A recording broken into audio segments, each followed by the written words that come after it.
اهلا وسهلا ومرحبا بكم في فيديو جديد كيف العادة. اليوم باش نحكيو على مهاجم سينيغالي ماكيت ديوب اللي كثر عليه الحديث في الآونة الأخيرة وارتبط اسمه عديد المرات بالترجي الرياضي التونسي. ماكيت ديوب ان اتاكون سينيغالي 33 عام من مواليد 87. مورفولوجيكمون سي ان جوور دو تاي 1m88. معنا الى ان تري بون جو دو تيت، يلعب مليح بالراس. Pratiquement la plupart de ses buts marqués dans les 18 mètres يكونوا à travers un jeu de tête. في الكومبارتيمون ديفونسيف يكون موجود، في الديوال ايريان au niveau interception يكون موجود بقوة. عنده une très bonne lecture de jeu، يعني المهاجم مهم جدا انه يكون يلونتيسيب، يعني يعرف وين يقف بلغة الكرة، في البريمي بوتو، في الدوزيام بوتو، اور 18، قدام الليني وانتر لي ليني.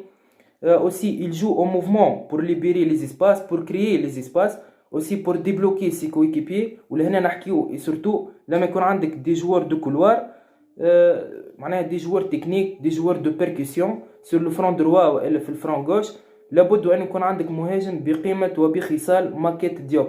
aussi في البويسونس دو تير، معناها عنده بويسونس دو تير، عنده الكادراج، il tente sa chance de loin، il enchaîne des tirs lointains، يماركي اور 18.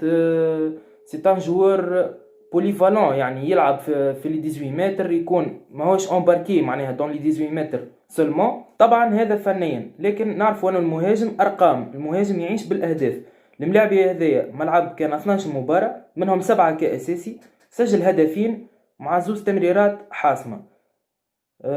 معناها الفيغور دون لي 11 دو ديبار افيك ان بورسونتاج ما يفوتش معناها 50%.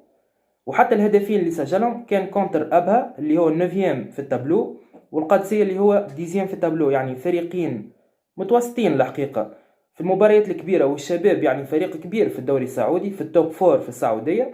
المهاجم هذايا غائب في المباريات الكبيرة وما يلقاهش الفريق. في اعتقادي الشخصي الترجي لو ينتدب ماكيت ديوب باش تكون مغامرة كبيرة، il va prendre beaucoup de risques، خاصة وأنه معناها قيمته التسويقية 400,000 يورو، 1.3 مليون دو دينار بالعملة التونسية، رقم كبير في ملاعبي معناها براتيكمون عدى كاريرو كلها في الخليج العربي. نعرفوا أن الدوريات الخليجية تلعب لعب مفتوح، يعني كيفاش باش تتأقلم الملاعبي مع الترجي في تونس وفي افريقيا اللي جينيرالمون نلعبوا لعب مسكر ولعب تطغى عليه الحسابات التكتيكية. والترجي باش يلعب 70-80% من مبارياته كونتر دي زيكيب اللي تلعب افيك ان بلوك ديفونسيف تري كومباكت تري سوليد، ما فماش دي اسباس، وباش يكون براتيكمون يعني 90 دقيقة او ماركاج انديفيدويل.